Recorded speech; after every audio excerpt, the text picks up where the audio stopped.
Sí, ahora parte inicia Bárbara. Muy buenos días, muchas gracias por conectarse con nosotros. Hoy comienza un ciclo de diálogos pensando en la recuperación. En este caso, primer diálogo, vamos a abordar la crisis social, la crisis del COVID-19, el plan económico que necesitamos. Esta crisis, como ya han visto en todo el mundo, por supuesto Chile no es la excepción, ha generado múltiples impactos sociales, políticos, económicos.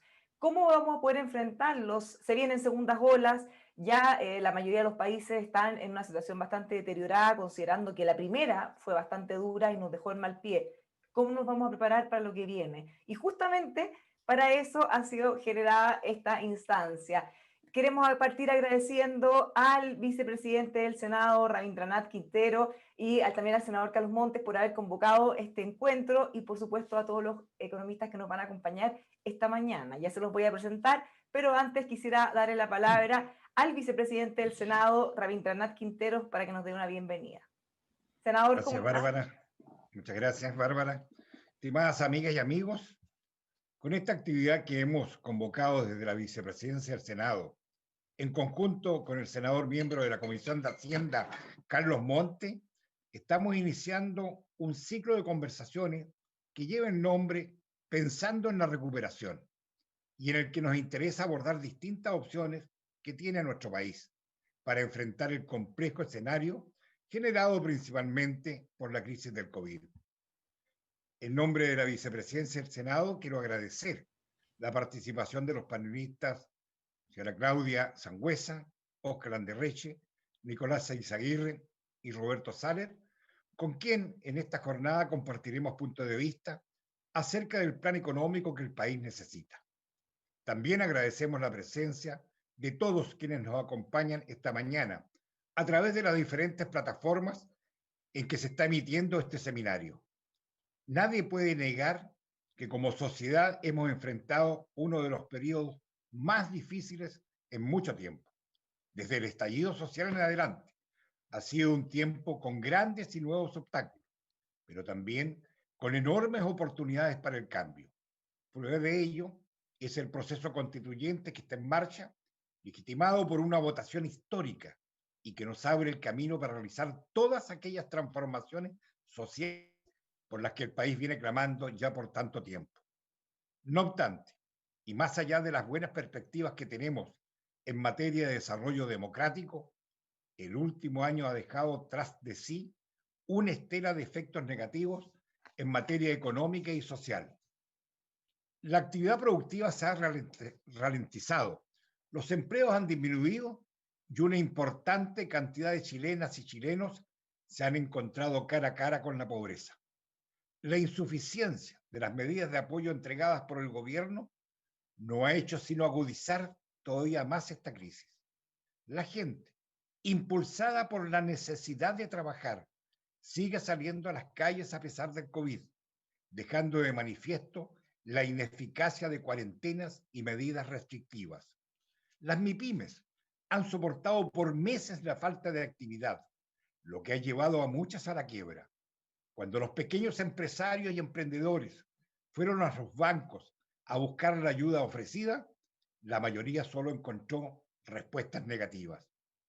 En mi región, la región de los lagos, el turismo y la gastronomía, que son actividades básicas en la economía local, no han recibido ninguna ayuda significativa. Mientras tanto, la clase media ha debido autofinanciar su ayuda, ya sea acudiendo a sus propios seguros de cesantía o al retiro de un porcentaje de sus ahorros previsionales. Hoy estamos en medio de la discusión sobre un segundo retiro, y ello ocurre sencillamente porque el gobierno no llegó con la ayuda en la forma y en los términos que durante meses le pedimos que lo hiciera. La reactivación económica es fundamental para poner en marcha el país.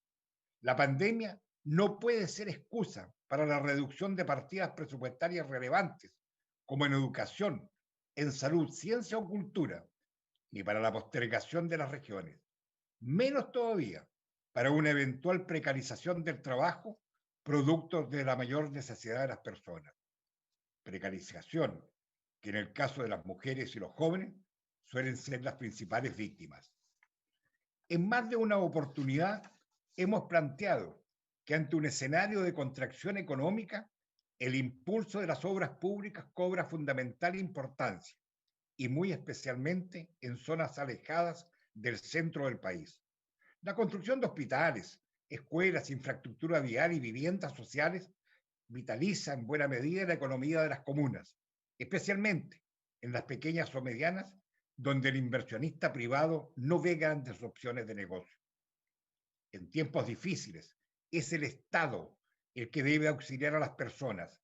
Aquí, sin embargo, ha ocurrido lo contrario, y han sido los propios trabajadores y trabajadoras las que han sobrellevado la carga recurriendo a sus propios ahorros. Al igual que la gran mayoría de los chilenos, confío en que la nueva constitución permitirá resolver un conjunto de problemas estructurales que harán de la nuestra una sociedad más justa.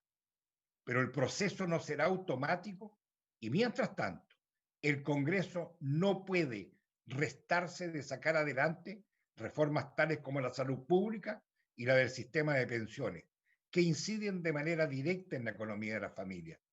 Es imprescindible avanzar en esta reforma de manera paralela a la discusión constitucional. Estas materias, junto a otras más, son las que definirán el plan económico que el país necesita para enfrentar el año 2021 y años venideros. Y sobre esto vamos a estar dialogando junto a nuestros panelistas en este ciclo de conversatorio que iniciamos hoy. Muchas gracias a todos y a todas por su presencia esta mañana. Gracias. Muchas gracias, senador, por convocar también a una instancia como esta, tan necesario que es el diálogo en momentos que realmente necesitamos también ponernos de acuerdo para poder enfrentar lo que viene. Esta mañana tenemos 4 destacadísimos economistas, se los voy a presentar. Estaremos junto a Nicolás Eizaguirre, ex ministro de Hacienda, profesor de la Universidad de Chile. ¿Cómo está? Buenos días. No, está en silencio. No lo estoy escuchando ya. Lo vamos a saludar después entonces. Estaremos también junto a Oscar Landerreche, expresidente de Codelco, profesor de la Universidad de Chile también, junto a la economista Claudia Sangüesa, economista de la Universidad de Chile, doctora en economía de la Universidad de Cambridge. También estamos junto a Roberto Saller, director o exdirector del Banco Central. Y les quiero contar que cada uno va a tener un tiempo aproximado de 10 minutos para exponer cuáles serían sus propuestas, hacia dónde deberíamos encaminarnos para enfrentar la crisis. Después, unos minutos adicionales para complementar, si es que quisieran algo de lo que hayan dicho los demás. Y posteriormente tendremos una conversación fluida. Los quiero dejar para iniciar con el exministro de Hacienda, Nicolás Eizaguirre. Nicolás, ahora sí, lo escucho. ¿Cómo está? Buenos días, ¿ahora se me escucha? Ahora la escuchamos. Nos quedamos con Buenos usted. días a todas y todos. Aprovecho de saludar a nuestro querido senador Carlos Montes, que se acaba de incorporar. A los otros ya lo habíamos saludado. Y desde luego a todas las y los participantes a través de este seminario virtual. Yo quiero hacer 4 puntos. El primero, recordar que el problema del débil crecimiento es algo que nos viene acompañando desde ya más de una década. El segundo es cómo en ese contexto nos ha tomado la pandemia y el ciclo económico que ha producido. El tercer punto es cómo recuperar el crecimiento y el cuarto punto es cómo financiarlo. Respecto del primer punto, la verdad de las cosas es que hace ya rato que Chile ha dejado de ser esa economía tan dinámica que se distinguía en el concierto regional y mundial. Es así como si separamos, tomando las proyecciones del Fondo Monetario hasta el año 2025, los últimos 40 años en 2 subperiodos de 20 años, tenemos que, mientras entre mediados de los 80 y aproximadamente hasta el 2006, esos 20 años, Chile duplicaba la tasa de crecimiento de América Latina, más que la duplicaba, casi duplicaba la del mundo, y era el primero en el concierto de las 12 economías más importantes de América Latina. No obstante, entre el 2006 y las proyecciones hasta el 2025, Chile, la verdad, las cosas es que está con un crecimiento proyectado todavía inferior a la media de estos 12 países, que es de 3,3. Nuestro crecimiento proyectado es de 2,8, tomando la proyección 21-25. En ese contexto, los 12 países más dinámicos que éramos primeros, ahora somos novenos y estamos creciendo menos que el mundo, que crecería en torno a 3,35 y nosotros en 2,8. O sea, esto es demasiado estructural como para sacarle la vista, porque estamos hablando de 20 años. 20 años en que no tiene demasiada importancia si el punto de partida es el 2000, el 86, el 87, el 85, da lo mismo, porque en 20 años esos son décimas de promedio. Entonces aquí tenemos un problema que se había venido diciendo y discutiendo. La contrapartida más obvia, quizás la causa, es que la expansión de nuestro volumen de exportaciones en este mismo periodo viene siendo muy apaciguado, muy inferior al del comercio mundial, inferior al crecimiento del PIB, y ustedes observan que todas las economías desarrolladas relativamente abiertas y pequeñas, las Australia, los escandinavos, las Neozelandas, tienen un crecimiento exportador que sobrepasa el crecimiento del PIB. En tanto, nosotros, en estos 20 años, el crecimiento exportador en volumen claramente es inferior al del PIB. Por tanto, aquí tenemos una señal de que hay problemas serios de competitividad que no hemos sido capaces de arreglar. En medio de esto, mi segundo punto es la pandemia y el ciclo económico. Bueno, a estas alturas cabe poca duda que la reacción del gobierno a la pandemia fue algo moderada y sobre todo tardía, por cuanto realmente lo que quienes obsesivamente seguíamos esto veníamos señalando desde marzo a abril, en que se necesitaba un despliegue sin precedentes en materia de testeo, de trazabilidad y de aislamiento. El gobierno hizo caso omiso de eso, llegamos a ser récord mundial de contagios por habitante y de fallecimientos por habitante. Es justo reconocer, no obstante, que hace un par de meses esto cambió y se ha aumentado muy significativamente el nivel de testeo, también de aislamiento y de trazabilidad, y hemos logrado mitigar un poco el nivel de circulación del virus. Debo decir, además, que en esto uno no se puede descuidar ni por un momento, porque vemos el caso de Europa y de Estados Unidos, que al entrar ahora al periodo otoño-invierno, tuvieron un rebrote de características realmente muy significativas. Y, por ejemplo, en la Comunidad Europea, mientras creció 12,7% en el tercer trimestre respecto al segundo trimestre, se proyecta ahora por los principales analistas que caería en un 2,3% en el cuarto trimestre, o sea, una recuperación tipo W.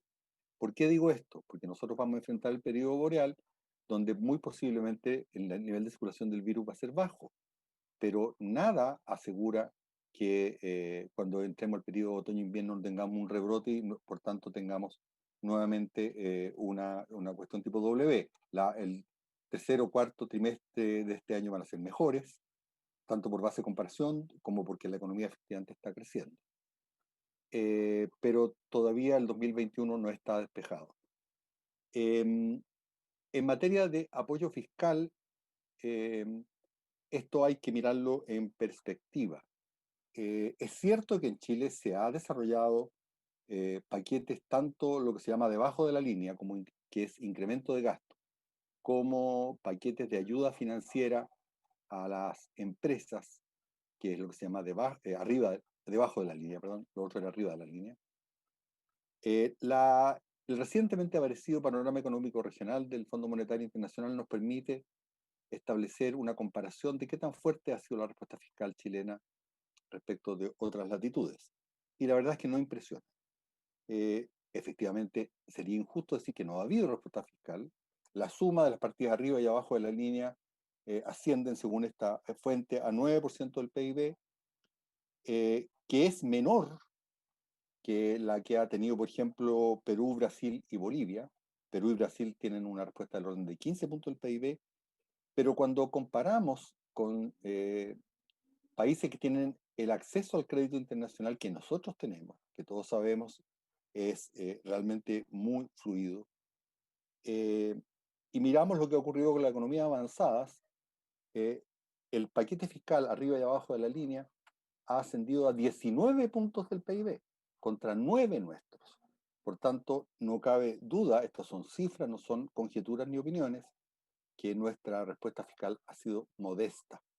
Así ha existido, pero ha sido modesta respecto de la espacio fiscal como se plantea hoy por hoy. ¿Qué ha dicho el propio Fondo Monetario en palabras de su economista jefe, Gita Gopinath? Que los países que tienen espacio fiscal tienen que mantener un fuerte nivel de apoyo mientras la pandemia se abate. Y a mí me preocupa, aquí hay personas que están en esa discusión, que tanto el gasto que estamos haciendo este año como un congelamiento en términos reales del presupuesto para el año 2021 no es realmente lo adecuado habida cuenta de lo que estoy describiendo. Por tanto, el manejo cíclico ha sido modesto y tardío, lo que ha significado tanto por lo tardío de lo sanitario, cuanto por lo tardío e insuficiente de lo fiscal, desbordes, como el que decía el senador Quintero respecto de autofinanciamiento por parte de las clases medias, y un devenir económico más recesivo de lo que hubiese sido estrictamente necesario, dado nuestros niveles de amplitud o de espacio para manejar políticas económicas. Bueno, por un momento pensemos que estamos saliendo de la pandemia, ¿qué nos depara el futuro? Y por eso partí diciendo que el problema de bajo crecimiento era de antiguo cuño. No cabe duda que yendo desde el plazo más corto al plazo más largo, creo que tenemos que consensuar un envoltorio fiscal que permita que seamos más proactivos. Y mi último punto es como financiar. En el periodo más corto, pienso que es imprescindible mantener fuertemente, lo ha dicho el propio Fondo Monetario, el apoyo de subsidio a las familias, por cuanto el empleo se va a recuperar solo muy lentamente y hay muchas familias que están simplemente pasando hambre. Y medidas como el IFE, que son complementos a lo que reciben las familias, son medidas que debieran continuar tanto como sea necesario y no estar en ascuas pensando que se termina el próximo mes y que todavía no es suficientemente universal.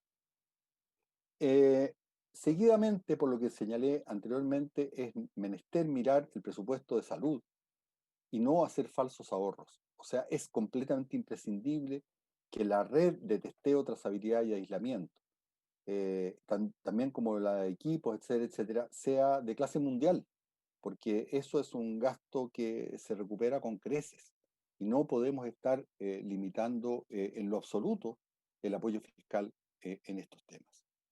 Pero más allá de los subsidios directos de las familias, necesitamos tener un impulso fiscal. Y el próximo año el presupuesto no viene con impulso fiscal. Y ese impulso fiscal debe, para mi gusto, priorizar muy fuertemente lo que debiera ser la inversión en la infraestructura digital. Cualquiera sea la perspectiva de la pandemia, es evidente que el acceso a Internet, la rapidez y sobre todo la distribución entre distintas capas sociales, del acceso y del manejo del Internet va a ser una cuestión fundamental para igualar oportunidades y por eso tenemos que, en materia de redes digitales, hacer todo el esfuerzo para estar a nivel de clase mundial. Lo mismo es evidente que después de esta pandemia las barreras verdes, los temas del medio ambiente van a estar a tope y por tanto es el momento de transformarse realmente en un centro mundial de energía limpia y eso requiere de mucho apoyo fiscal. Desde luego, no tiene ningún sentido porque esto va a durar, que tengamos empresas que hoy día viven y liquidez siendo empresas plenamente viables, y por tanto el continuar y realmente poder revisar a fondo qué se está haciendo en materia de recuperación de crédito, tanto de familias como de empresas, es fundamental. A mediano plazo, yo creo que esta pandemia ha mostrado como nunca antes, junto con lo que veníamos arrastrando, que estamos todavía muy insuficientemente desarrollados en materia de capital humano.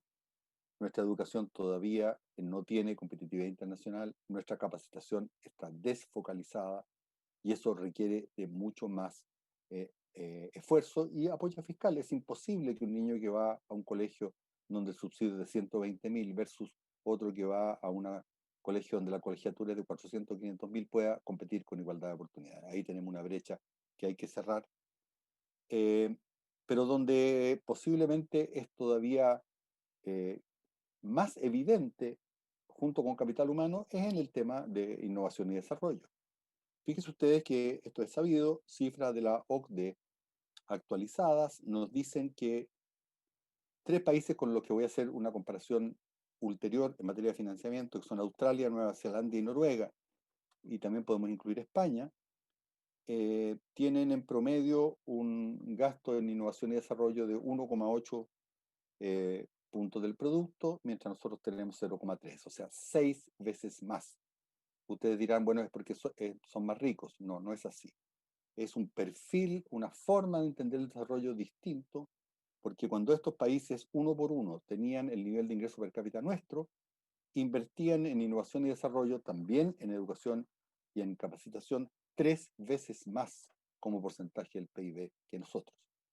Entonces todavía estamos anclados en un crecimiento rentista, que es importante que hayamos desplegado nuestra capacidad exportadora, pero no podemos seguir anclados ahí, y es demasiado evidente al hacer la comparación internacional que aquí estamos atrasados y que urge ponernos al día.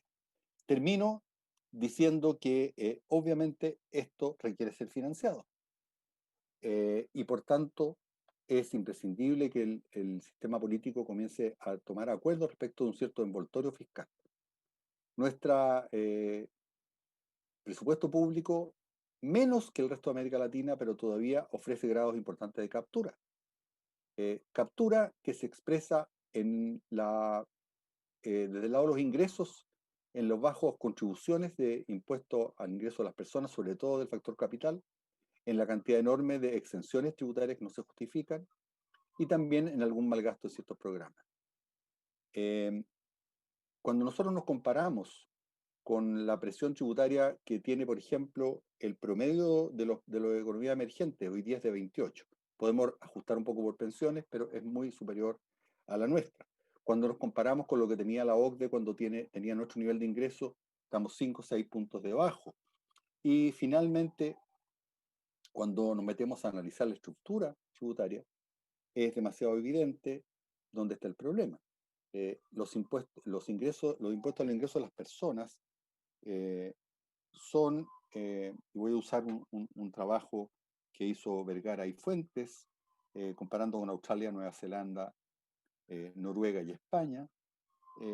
Esos países tienen un porcentaje de contribución de las personas al erario nacional que es superior, en torno a 10,5 puntos del producto. Y ojo, cuando tenían nuestro nivel de ingreso, tenían una contribución de 11,8. Bueno, la chilena es 1,4. Entonces estamos a una distancia completamente sideral.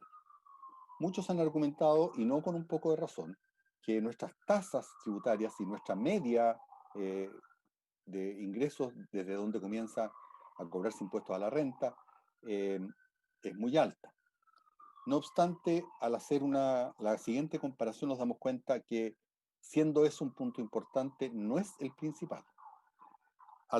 Tomando el trabajo de Vergara y Fuentes, nosotros nos damos cuenta que si pusiéramos las tasas tributarias y los tramos que tienen estos 4 países, Noruega, Australia, Nueva Zelanda y España, nosotros llegaríamos a una presión tributaria directa de 4,5 puntos del producto en relación al 1,5 que tenemos ahora. El problema es que eso solamente corrige un 40% de lo que nos falta para llegar a la presión tributaria directa que tienen estos países. Entonces, ¿dónde está la diferencia? Bueno, la diferencia, hay que recurrir a otros trabajos como el de Fairfield y Jorrat, donde es posible establecer que las utilidades efectivamente retiradas en relación a las utilidades que se declaran para efectos impositivos tienen una brecha del orden de 10 puntos del producto. Si pensamos que están en el semi-integrado, ahí estamos hablando ya de 2,5 puntos del producto, porque la diferencia es de 27 a 49,45, 2,5 puntos del producto de recaudación que es simplemente evadida o eludida por parte del 1% más rico, solo del 1% más rico. Si consideramos otros deciles o percentiles, posiblemente vamos a llegar a 3 puntos del producto o algo más. Esto sin considerar todavía las utilidades de vengadas, donde tenemos otros 10 puntos del producto que, como tienen una tasa más baja, no estoy sugiriendo subirla, estamos con una recaudación también muy baja. En síntesis, este es un problema de voluntad política. Tenemos perfectamente en el ámbito del impuesto directo a las personas el espacio como para financiar esta distinta estrategia de desarrollo que he planteado. Muchas gracias, Bárbara. Muchas gracias, Nicolás. Voy a pedir, por favor, a los demás economistas que tratemos de ajustarnos un poco más a los tiempos. Ahora los voy a dejar con Oscar Landerreche, expresidente de Codelco, académico de la Universidad de Chile. Oscar, ¿cómo estás? Buenos días. Hola Bárbara, buenos días, ¿cómo estás? Muy bien. Mira, voy a tratar de hacer una exposición más bien complementaria a la de Nicolás porque en lo sustantivo y en bueno, casi todo lo que dijo estoy completamente de acuerdo, no creo que añada mucho. Quiero compartir solo, bueno, esto va a ser solamente para la gente que está en la llamada Zoom. Voy a compartir un vínculo a un nuevo producto que ha lanzado la Facultad de Economía y Negocios junto con la Radio Cooperativa, si me permiten hacer la referencia. Esto se llama un plugin cuando se hace en Estados Unidos, que uno mete una publicidad inesperada, que es un podcast con los profesores de economía de la facultad. El primer capítulo es con el decano nuestro, con el Pepo de Gregorio. El segundo, mucho mejor, es el mío, que habla sobre el tema, en el fondo profundiza hartas de las cifras que dice Nico sobre nuestra declinación de varias décadas, o sea, de década y media, yo diría, de clara declinación estructural de nuestros indicadores de todo tipo, productividad, crecimiento potencial, o sea, uno va a salarios reales, hay crecimiento de exportaciones, es evidente la declinación. Y un poco lo que sí podría decir complementario a Nicolás, para ponerle un poquito más de economía política y que se menciona en ese podcast, es que uno de los problemas que tuvo esto es que mientras se producían estas declinaciones, hubo un doping que tuvimos en la economía. Tuvimos dos fuertes doping. Uno fue el doble shock de políticas fiscales y monetarias que hubo que implementar después del terremoto y digamos, la subprime, que fueron media juntas, digamos, que nos hizo sentir como que estábamos en crecimiento económico, que esta fue la narrativa del primer gobierno del presidente Piñera. Tuvo buen desempeño y crecimiento y estaban muy orgullosos de eso, pero no tenía nada que ver con las reformas estructurales que ellos habían planteado como parte de su programa de gobierno, era simplemente política monetaria y fiscal. Muy correcta, además, ni un problema con ella, ¿te fijas? Y a los dos lados de eso tuvimos los dos cerritos del superciclo del cobre, que también fue plata dulce, que la usamos súper mal, o sea, la usamos pésimo. Yo fui testigo de eso cuando recibí Codelco con una explosión de deuda, o sea, una empresa que con plata dulce y todo se endeudaba más todavía. O sea, en el fondo, nosotros hicimos muy mal uso de esos tres shocks. Y entre medio, los indicadores estructurales estaban declinando, ¿no? Declinando, y por lo tanto el desempeño de la economía chilena, tanto en términos de crecimiento económico como en términos de equidad, porque la equidad se financia con un poquito de crecimiento que se redistribuye, o sea, las dos cosas empezaba cada vez a ser más lenta y más difícil. Y eso es un poco lo que se revisa en ese podcast, por si lo quieren ver, y simplemente complementario a lo de Nico. Yo me quisiera más bien centrar en una mirada más estratégica, más hacia adelante. Y para eso me voy a tomar la libertad, Bárbara, de compartir la pantalla para poder dibujar un poquito, ¿no es cierto?, digamos, ilustrar un poco lo que estoy diciendo, ¿ya? A ver, yo creo que hay que hacer una distinción bien importante entre las dos partes de esta recuperación, ¿no? Porque hay una parte de esta recuperación que tiene que ver con lo que podríamos llamar el corto plazo, ¿no? Y es lo que hacemos en los planes de ayuda a las familias, de lo que mencionó Nico, de sostener a las pymes o incluso a las grandes empresas que vemos que hay viabilidad de largo plazo, ¿no? Entonces uno habla de un plan de corto plazo, ¿no? Que tiene que ver con sobrevivir el momento que estamos viviendo. Y uno tiende a pensar, bueno, eso es como diferente, por así decirlo, diferente del largo plazo, ¿no? Por así decirlo, de la estrategia de desarrollo, ¿ya? Es como un poquito diferente, ¿no? Entonces, esto es de sostenimiento, ¿no? Ayuda, y el largo plazo de estrategia de desarrollo. Y hay una cierta tentación, que yo diría que es una cosa que ha sido un poquito exagerada por las autoridades actuales, de diferenciar. Un poco, para resumir, la manera en que yo veo la posición del gobierno actual, es que ellos, tenemos un debate con ellos respecto al tipo y profundidad del sostenimiento y ayuda, ¿no es cierto? O sea, desde la oposición pensamos que ha sido poca y tardía, como dijo Nicolás, ¿no es cierto? Pero ellos están más o menos de acuerdo de que hay que hacerla, ¿no? Lo que podemos estar discutiendo son los montos, la oportunidad y cómo se financia. Pero más o menos la idea de que en este momento se necesitan hacer esos planes de sostenimiento de ayuda, estamos de acuerdo. Pero donde tenemos una grave discrepancia tiene que ver con la estrategia de desarrollo futura, porque un poco la posición que me parece muy natural de la coalición de gobierno actual es que eso es ahora porque hay una emergencia, pero en el largo plazo tenemos que volver básicamente a lo establecido en el programa de gobierno de Sebastián Piñera, digamos, de que el camino para el desarrollo es de regulación del mercado laboral, mantener acotados los impuestos, mantener acotadas las regulaciones ambientales, etcétera, ¿no? Entonces, un poco, esa es como una visión estratégica en la cual el corto plazo le compra tiempo a este plan de largo plazo. Nosotros tenemos una visión distinta, ¿ya? En el largo plazo creemos que Chile ha agotado los rendimientos de esa estrategia de desarrollo más clásica, más neoclásica o neoliberal, como le dicen algunas personas, ¿no es cierto? Y pasamos a una fase de desarrollo en que necesitamos un rol más activo y desarrollista del gobierno y del Estado, digamos, en conjunto con las empresas, no en sustitución de las empresas. ¿Ya? Entonces, esa discrepancia existe. Ahora, a mí lo que me preocupa es lo siguiente, que la manera en que se está configurando la pandemia hace que esta diferencia se diluye. ¿Ya? Porque si bien es cierto que en el corto plazo hay algunas empresas que se van a recuperar rápido porque es cosa de que les den permiso de salir de cuarentena para que se reactiven, y lo hemos visto en los indicadores, y lo vamos a ver en los indicadores del último trimestre del año, ¿lo cierto? Si bien eso es cierto, también es cierto que hay un conjunto de empresas que con todos los planes de ayuda y más aún, incluso aunque hubiéramos sido más generosos, igual salen dañadas financieramente de esto, ¿ya? Y hay empresarios y empresas de todo tamaño, desde grande a chico, que simplemente no basta con reabrir para que se recuperen, porque tuvieron que usar sus líneas de crédito, tuvieron que endeudarse. Lo mismo es cierto de un boliche en un barrio, que de repente una planta de revisión técnica, o sea, de todo tipo, ¿me entiendes?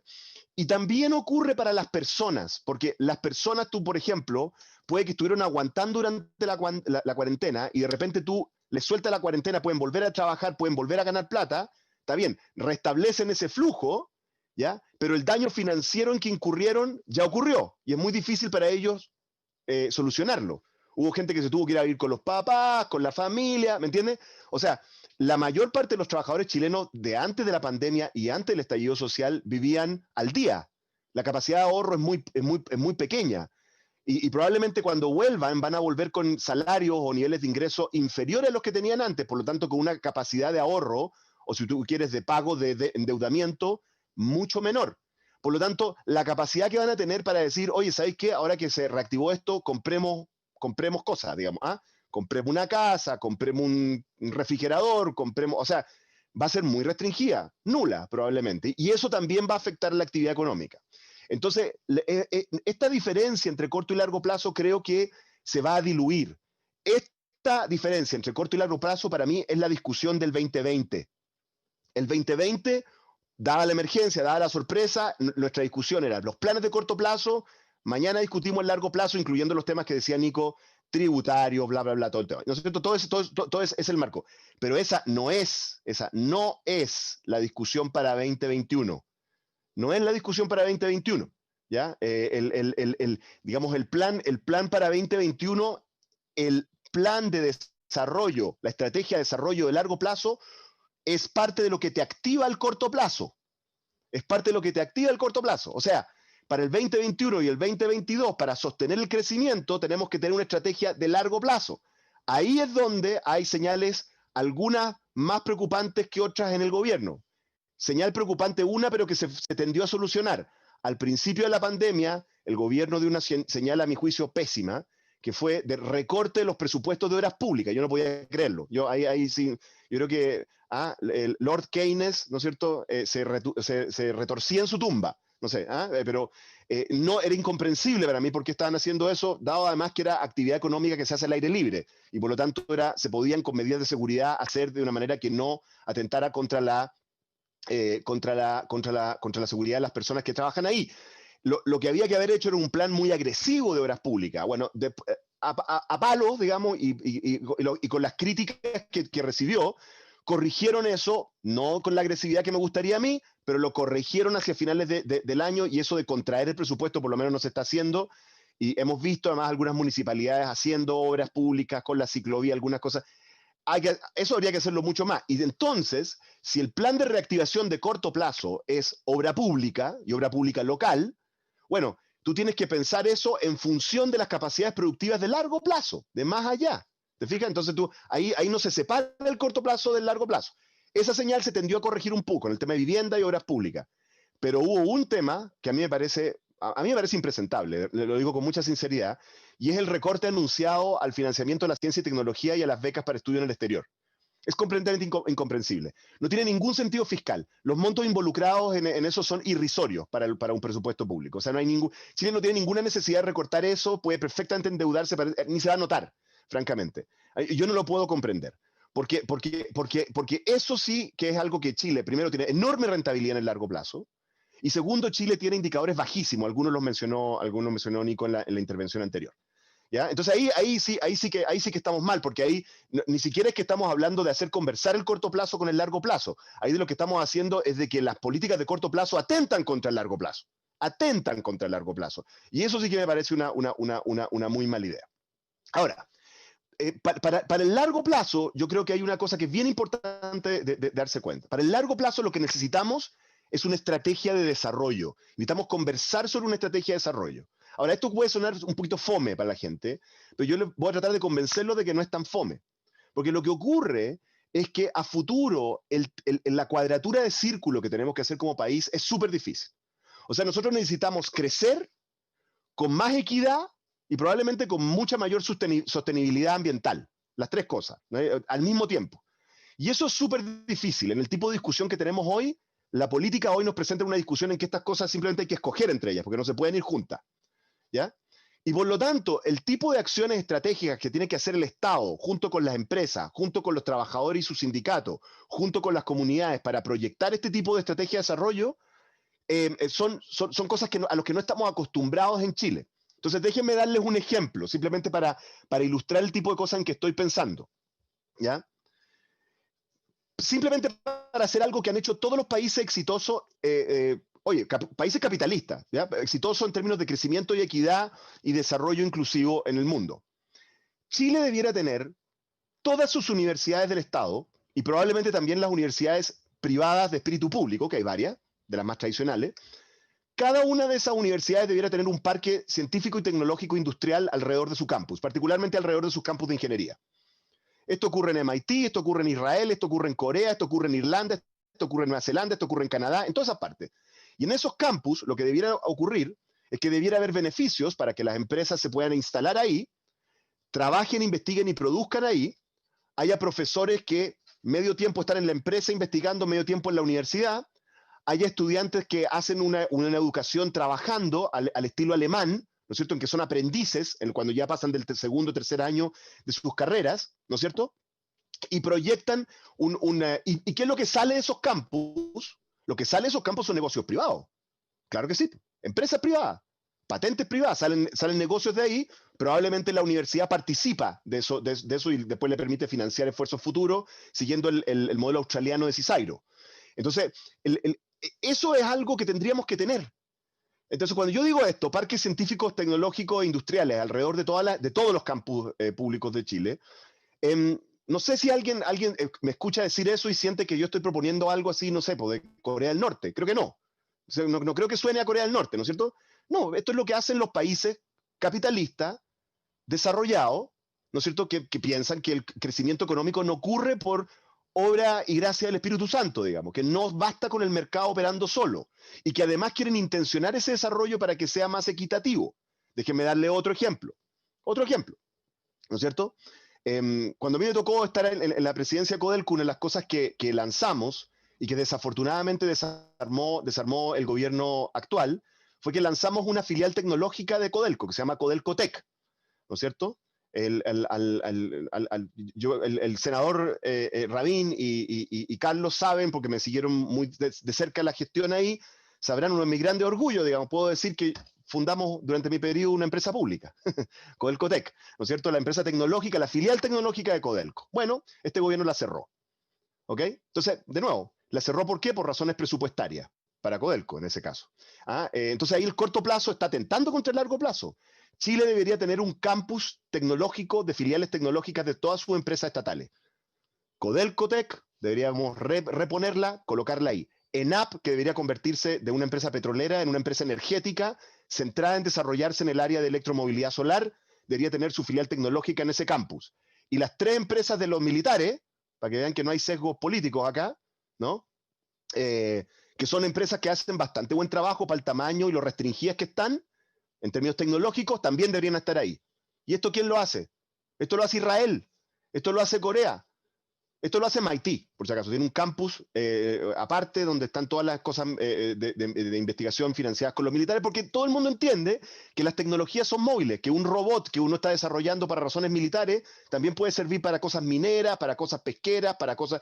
¿Me entienden? Entonces las tecnologías tienen efectos de spillover, como se dice. Entonces, esos son ejemplos, y voy terminando, Bárbara, esos son ejemplos de estrategias de largo plazo que podemos proyectar. Desde mi punto de vista, el tipo de conversación pública que tenemos que tener tiene que proyectar estas estrategias. Finalmente, una recomendación así, más bien hacia mi lado del espectro, hacia la izquierda. Lo que no sirve en esto son los fetiches, ¿no? Y la nostalgia, ¿ya? Lo que no sirve con esto es obsesionarse con el cable de cobre, para decirlo súper claro, ni obsesionarse con el litio. Porque las estrategias de desarrollo exitosas no consisten en que uno se obsesiona con un producto. Uno con lo que se obsesiona es con el desarrollo de nuevas capacidades productivas, donde sea que sean. Lo que queremos es un país en que haya muchos corner shop, Notco, etcétera, etcétera, etcétera. O sea, que haya muchas empresas novedosas que abren nuevos sectores, ¿ya?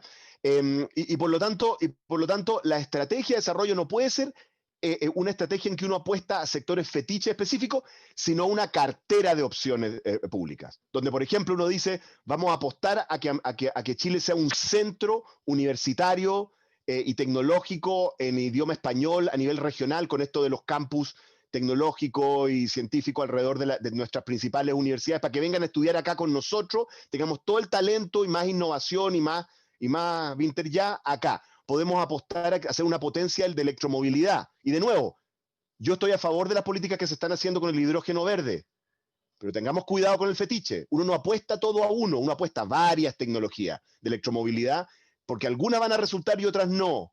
¿No? Esos fueron los errores que se cometieron en parte de las tradicionales estrategias de industrialización. Nosotros podemos apostar además a un fuerte impulso de infraestructura y de limpieza de nuestro país, y de hundimiento de cables y de limpieza de nuestras ciudades, para que en el mundo post pandemia nos volvamos una potencia de turismo. para que Chile podría, si seguimos el camino de España o de Francia, multiplicar por 10 el tamaño del empleo en turismo.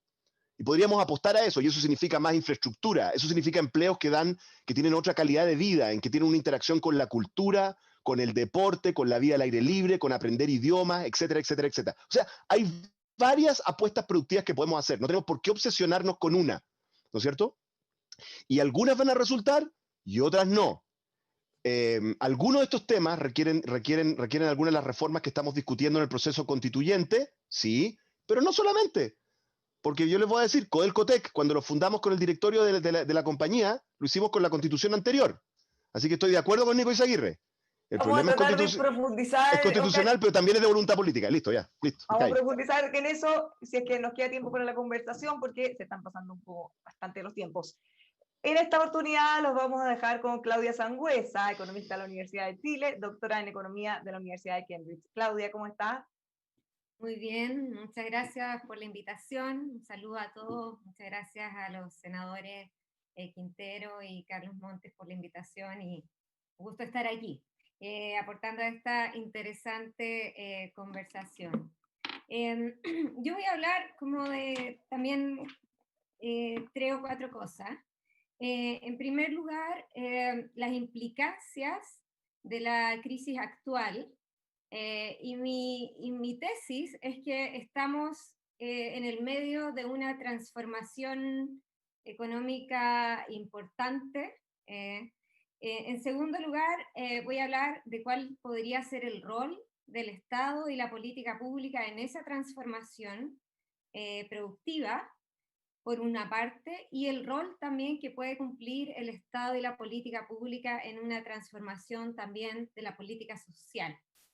Y finalmente voy a hablar sobre las implicancias fiscales de ese liderazgo que tiene que tener la política pública hoy día y algunas reflexiones finales. Entonces, cuando empezó el momento actual, diría yo en marzo de este año, muchas incluso empresas que entregan reflexiones, ¿cierto?, consultoras internacionales hablaban de las 3 etapas de la pandemia.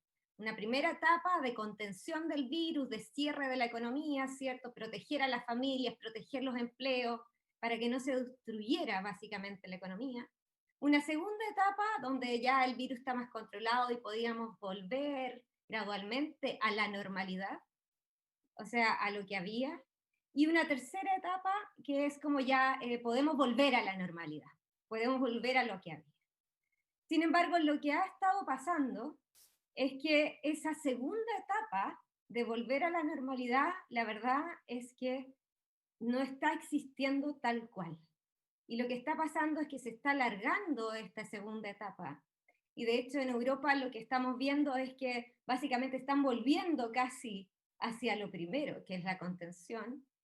Y en este alargue y en esta incertidumbre que produce cuándo va a llegar esa normalidad, las cosas se están transformando más rápidamente quizás de lo que inicialmente se había pensado. Entonces, los enfoques también van a tener que cambiar. O sea, la educación, por ejemplo, lo que nosotros vimos como académicos en las universidades, se está transformando. La forma en la cual estamos entregando conocimiento y haciendo conocimiento se está transformando. La forma, toda la industria de la cultura va a tener que cambiar y está cambiando.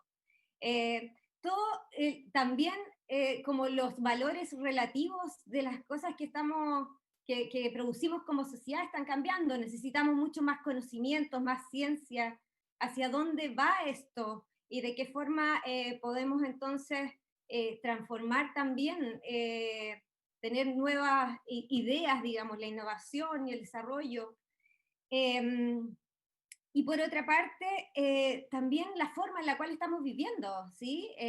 Mucho más quizás dentro, en las casas, ahora importa, ¿cierto? Se ha sorprendido básicamente el efecto que tiene, por ejemplo, la vivienda en este momento, ¿sí? Antes podíamos quizás equilibrar mucho más el afuera y el adentro. y por otra parte, toda la industria de la compra online y a domicilio que también se ha ido extendiendo. Entonces, básicamente estamos en un momento, diría yo, de gran transformación. Ya no es tanto de contener para volver a la normalidad, sino que básicamente creo que el mundo se está preparando para ir cambiando muchas cosas. Y esta transformación tiene el lado positivo de una transformación, que es como la creación de nuevas cosas, pero también tiene un lado negativo, que es como se destruyen nuevas cosas y se produce mucha incertidumbre. Entonces, en esta destrucción, sí, y tanto en el lado de la creación como en el lado de la destrucción y la incertidumbre, la política pública tiene un rol muy importante que jugar, porque los mercados básicamente van a ir ajustándose a eso. Y por lo tanto hay una responsabilidad y un liderazgo que tiene que surgir desde la política. Yo digo la política pública porque esa política pública no es solamente el Estado y las autoridades políticas, sino que también todos los líderes a nivel más regional, por ejemplo. Ahora los gobernadores van a tener que también tener un rol ahí, ¿sí? Y también los alcaldes o las alcaldesas, ¿cierto?, van a jugar un rol ahí. Y por supuesto que el Parlamento. Pero ¿qué es lo que estamos viendo hoy día? Y eso es lo que es preocupante. Tenemos un presupuesto para el próximo año que es completamente inconsistente con esa transformación que necesitamos. Y es inconsistente porque además si uno va a liderar esa transformación, tiene que ser una transformación consistente con otros dos grandes desafíos que tenemos. Uno es el conflicto distributivo que lleva a la crisis y el estallido de octubre, ¿cierto? Que es un conflicto distributivo. Y dos, la crisis climática y la emergencia climática que estamos viviendo. Y cuando uno quiere básicamente poner los esfuerzos en una transformación económica que tenga esos sellos, y ve un presupuesto que lo que hace es poner el esfuerzo en la inversión pública, que está muy bien, ¿cierto?, en cualquier crisis, pero esto no es cualquier crisis, es una transformación de la economía. Y por lo tanto, ahí hace falta básicamente cambiar la forma de pensar. Necesitamos, y ahí basta ver los países que están siendo más exitosos relativamente en este contexto. Es todos los países asiáticos. Los países asiáticos que han sabido invertir en innovación y desarrollo, que han sabido crear conocimiento e invertir en ciencia y nuevas tecnologías. Pero no solo eso, también tienen sociedades donde hay mucho más responsabilidad colectiva. Y las decisiones que toman también consideran la implicancia, las decisiones individuales que toman consideran las implicancias colectivas y la responsabilidad de esos temas, cosa que no estamos viendo en Occidente. Entonces, voy a la segunda parte, digamos, que tiene que ver con cómo también cambiamos no solo lo productivo, sino la política social. Y creo que la política social sí tiene un espacio para transformar la responsabilidad individual en responsabilidad también colectiva. Y eso también es un desafío para Chile, porque nuestra política social ha estado muy centrada en cómo la responsabilidad solamente individual. Y en este momento, cada decisión individual que tomamos está afectando al resto de la sociedad.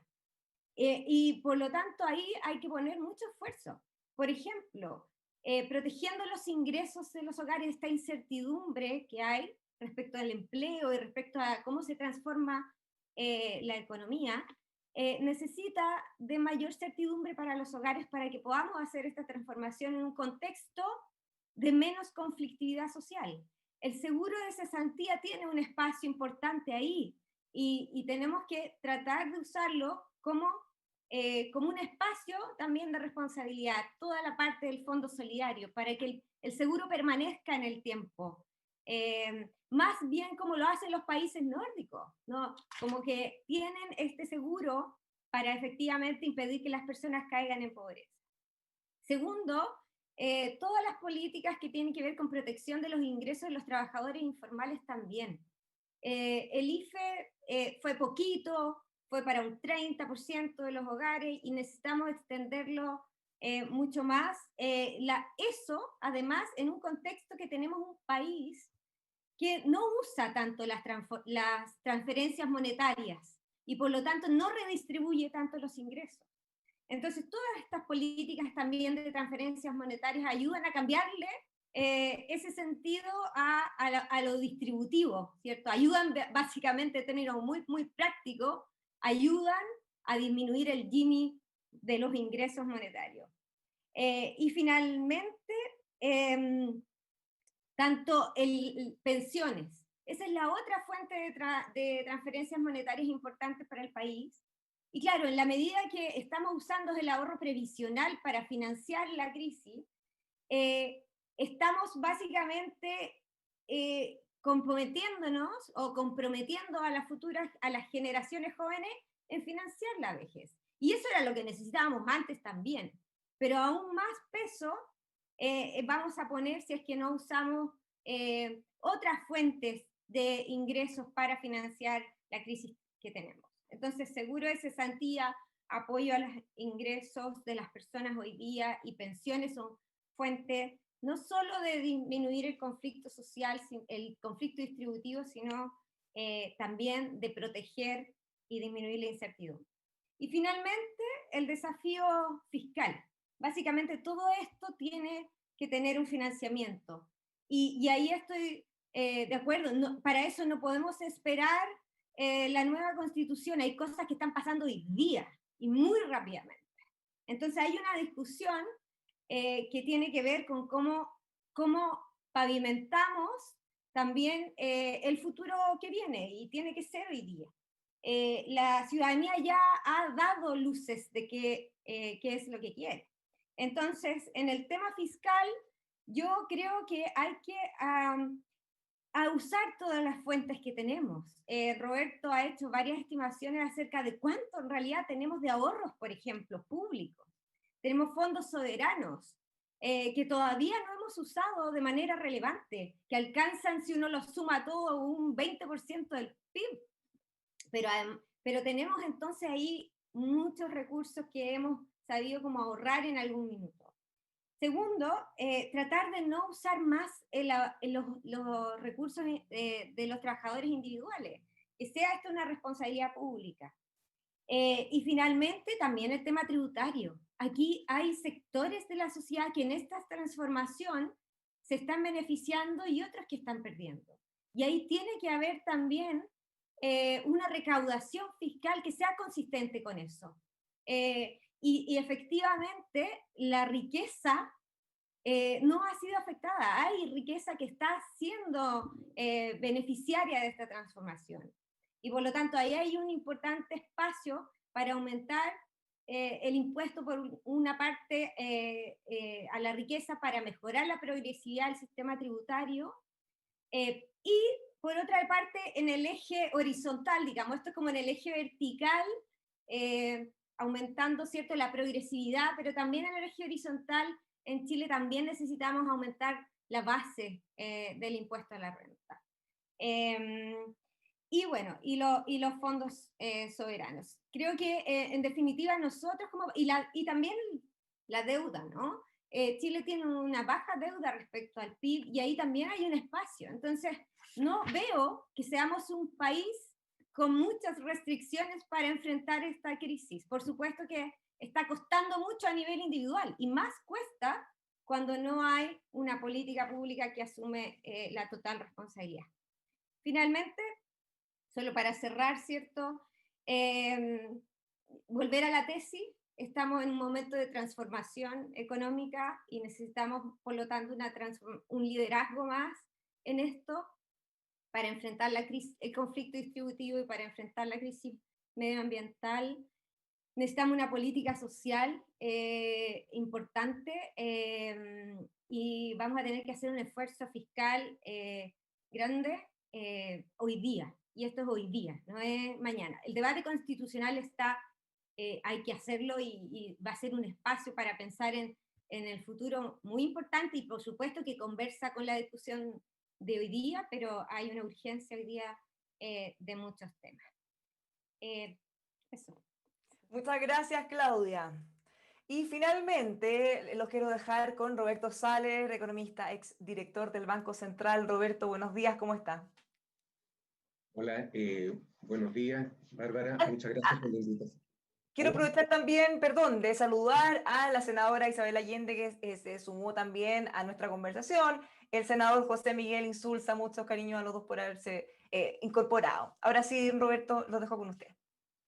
Muchas gracias por la invitación. También saludo a los senadores y a los colegas que participan en este seminario. Yo creo que es súper interesante y como tiene bueno y malo participar al final, me queda poco tiempo, entonces tengo que aprovechar el tiempo.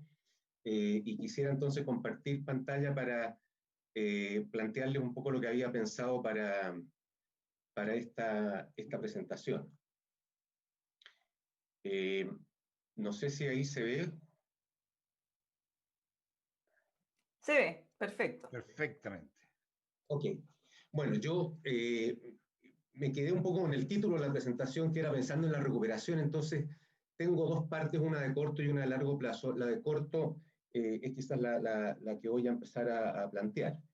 Entonces, un poco como una cosa introductoria y bien básica, quería simplemente plantear, bueno, para enfrentar este tema, como decía, han dicho varios de los participantes, hay un tema de corto y de largo plazo, y un punto muy válido es que no son independientes, o sea, no es una cosa que uno puede solamente dedicarse al corto plazo. El largo plazo es súper importante en el sentido de que lo que uno haga en el corto plazo va predefiniendo lo que pasa en el largo, pero yo diría que en este momento, por la magnitud de la crisis, yo creo que, y el grueso de mi presentación, yo me voy a concentrar más en el corto plazo y en eso es bastante complementaria con las demás.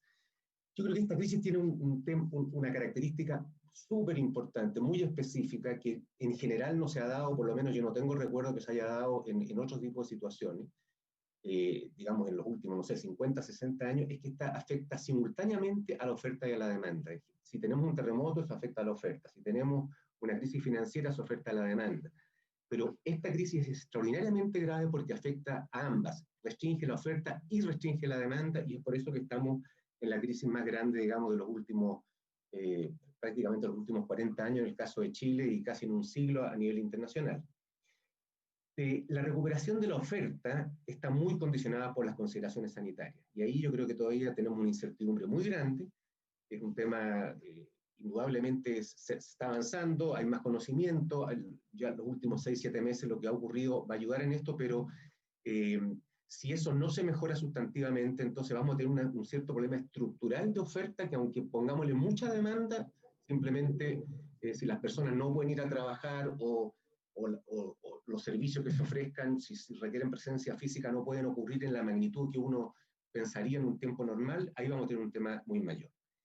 Y después tenemos la recuperación de la demanda, y en eso yo creo que es bien importante, sobre todo en el caso de Chile, distinguir la demanda externa de la demanda interna.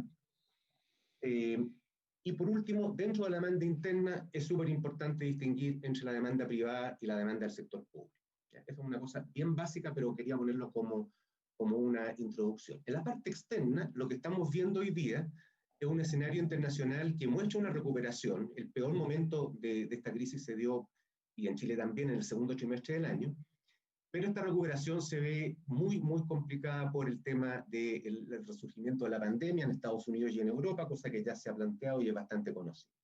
Yo creo que además está el tema electoral en Estados Unidos, que dependiendo, digamos, de lo que esté ocurriendo en estos días y de cómo se desarrolle eso puede postergar o aminorar fuertemente un paquete fiscal que los mercados están considerando como un segundo paquete fiscal importante en Estados Unidos, que los mercados lo tienen incorporado, y que si eso no ocurre, yo creo que también tenemos ahí un riesgo importante, pero en general yo diría el escenario externo se ve mejor, lento pero mejor, y para Chile en particular tenemos una muy buena noticia, es que Asia se ve particularmente bien, a diferencia de Europa y Estados Unidos, sobre todo porque China indudablemente está empujando este carro, y eso nosotros hoy día estamos exportando casi el 60% del total de nuestras exportaciones van a Asia, y esto indudablemente es un elemento que nos va a favorecer. Un tema que no se ha planteado acá y que yo creo que hay que estarlo considerando fuertemente en una estrategia más de mediano plazo, un tema más estructural, es el proteccionismo. Yo creo que el proteccionismo internacional está para quedarse, independientemente que gane el señor Trump o no. Yo creo que la propia pandemia es un elemento que ha generado en los países la necesidad de tener ciertas áreas más protegidas por problemas o de seguridad nacional o de seguridad sanitaria, y en consecuencia yo diría que tenemos que tomar eso en cuenta desde el punto de vista de las restricciones que puede generar.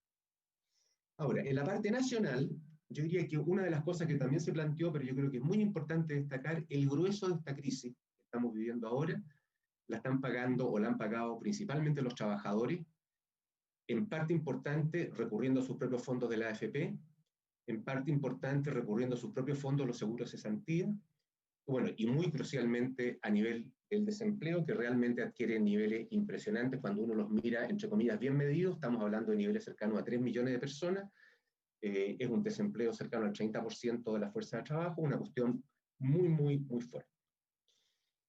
La economía, yo diría que tocó fondo en el segundo trimestre de este año, se está empezando a recuperar, deberá seguirse recuperando, pero yo me atrevería a decir casi con certeza, en parte por lo que pasa afuera y en parte también por lo que está ocurriendo dentro de Chile, la velocidad de recuperación se ve, la verdad es que bastante lenta.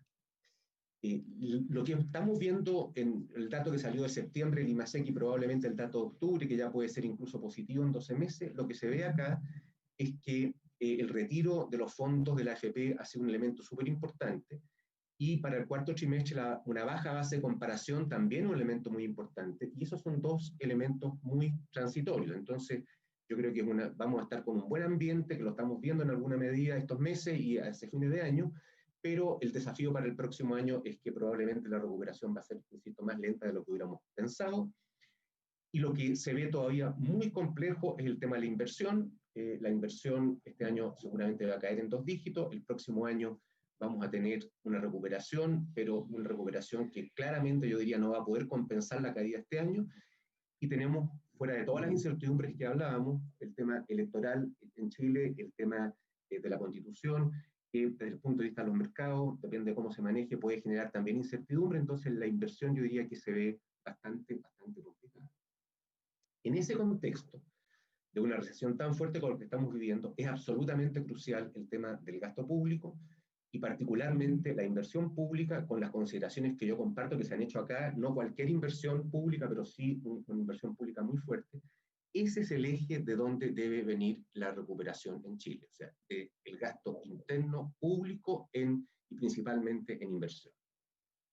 Ahora, cuando miramos lo que está ocurriendo en los números que se están dando, las últimas cifras que ha entregado la Dirección de Presupuesto apuntan a que este año tendríamos un crecimiento del gasto público de un poco más de 11%, 11,4%, y el próximo año un gasto público de 0%, un crecimiento del gasto de 0 cuando se compara contra el gasto efectivo que se está pensando en este año.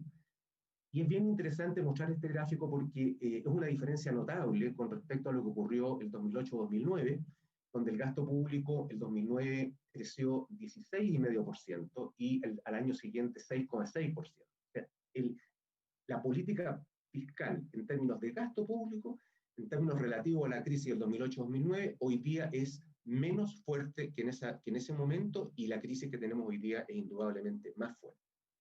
Si miramos el déficit fiscal, las últimas cifras apuntan a un déficit fiscal este año que efectivamente es muy alto, es un 8,2% del producto, lo que está en la línea roja, ustedes pueden ver ahí.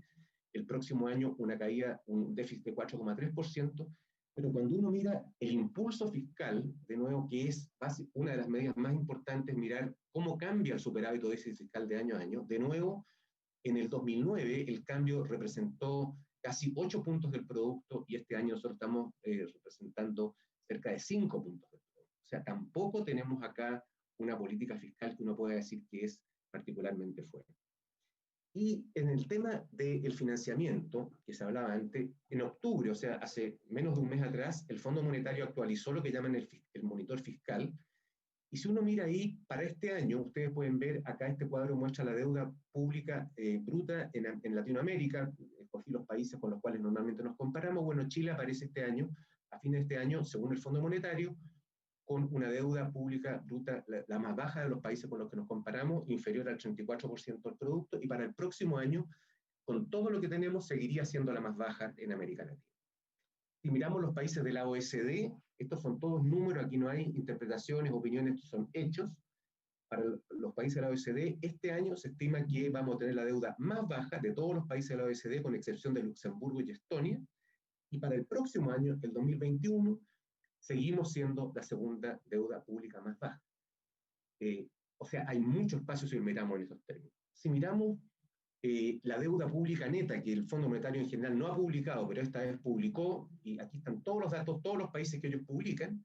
En el caso de Chile, estamos con una deuda pública neta a fin de este año de 14,7% del producto, la segunda más baja de todos los países que reporta el Fondo Monetario, y se compara con promedio de América Latina o el promedio total de los países que están acá, que no hay, estos son países, todos estos sí son emergentes, pero estamos hablando de promedios en torno al 50% del PIB y nosotros estamos en el 15%. Y para el próximo año, empeoramos, entre comillas, llegamos al 18,3%, pero todos empeoran. En consecuencia, nosotros seguimos estando muy por debajo de todos los países que se reportan por parte del Fondo Monetario y muy por debajo del promedio, del promedio tanto de los países de América Latina como del total.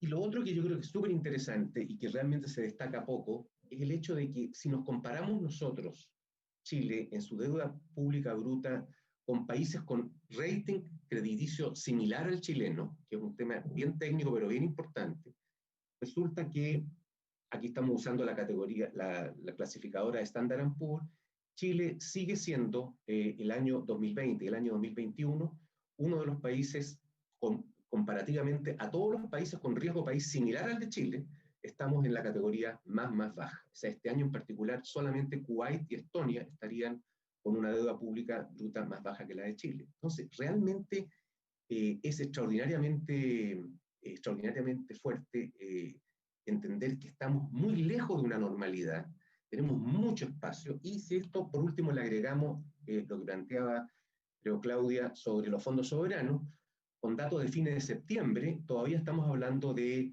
21.000 millones de dólares acumulados al fin de septiembre, estamos hablando de, no sé, 40 días atrás, es un monto extraordinariamente grande, y en consecuencia para mí es muy difícil de entender que con una crisis de esta magnitud, con lo que está ocurriendo en el resto del mundo, con este espacio fiscal, estemos, digamos, generando una situación muy complicada para el sector privado y particularmente para los trabajadores.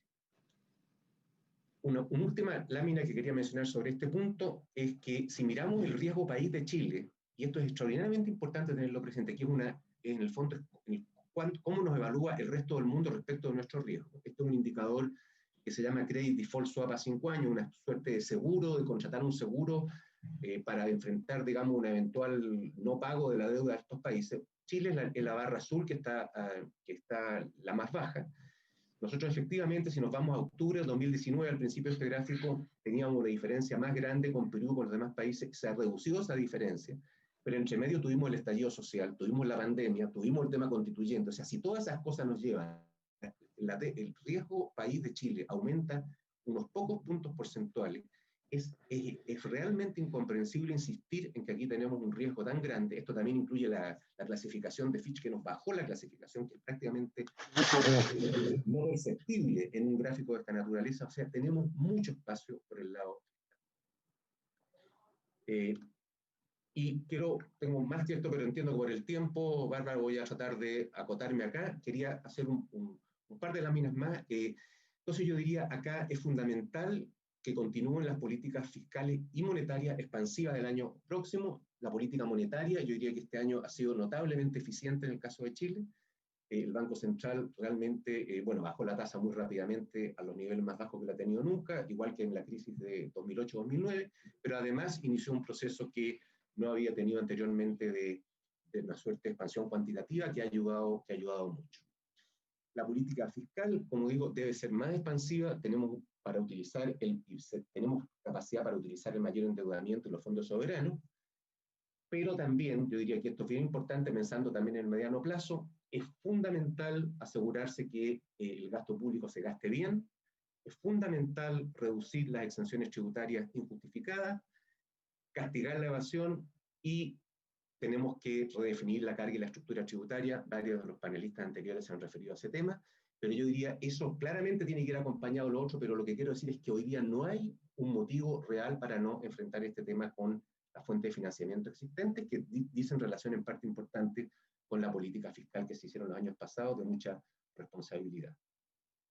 Si consideramos el tema del proteccionismo, quiero reiterar ahí, tenemos un tema bien importante en cuanto a cómo redireccionar las exportaciones de bienes y de servicios.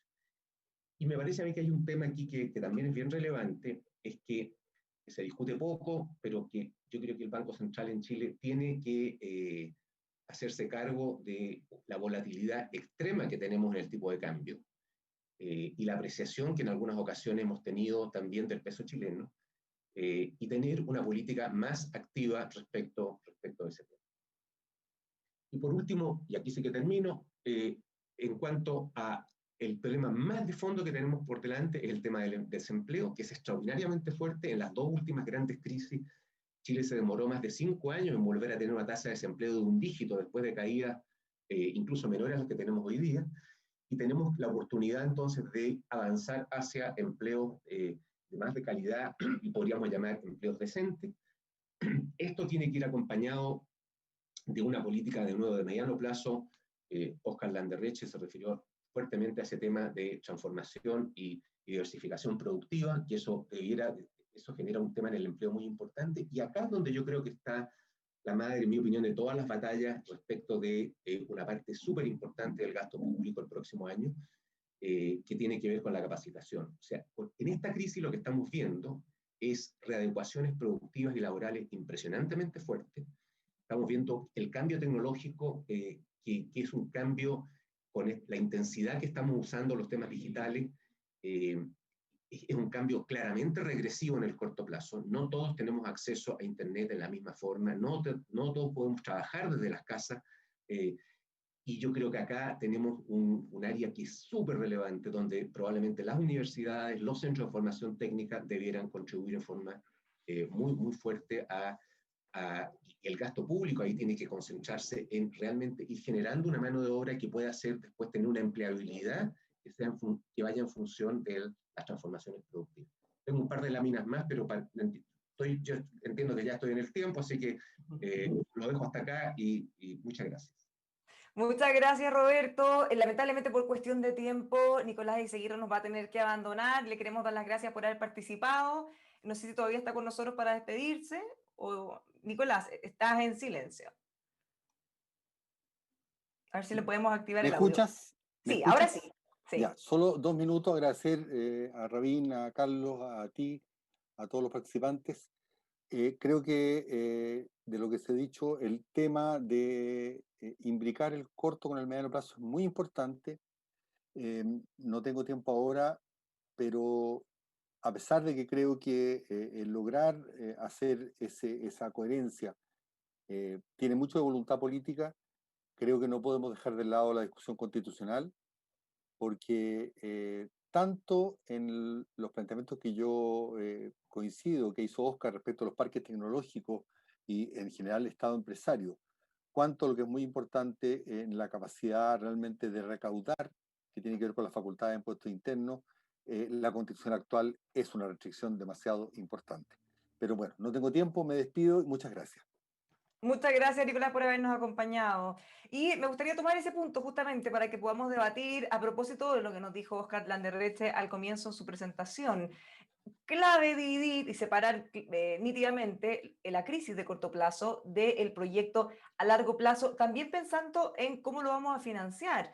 No es lo mismo un corto plazo puntual, un gasto que se tiene que hacer por una o por un tiempo determinado, que la estrategia de financiamiento de gastos permanentes. ¿Cómo ven ustedes esa discusión o la ausencia de esa discusión eventualmente? Oscar.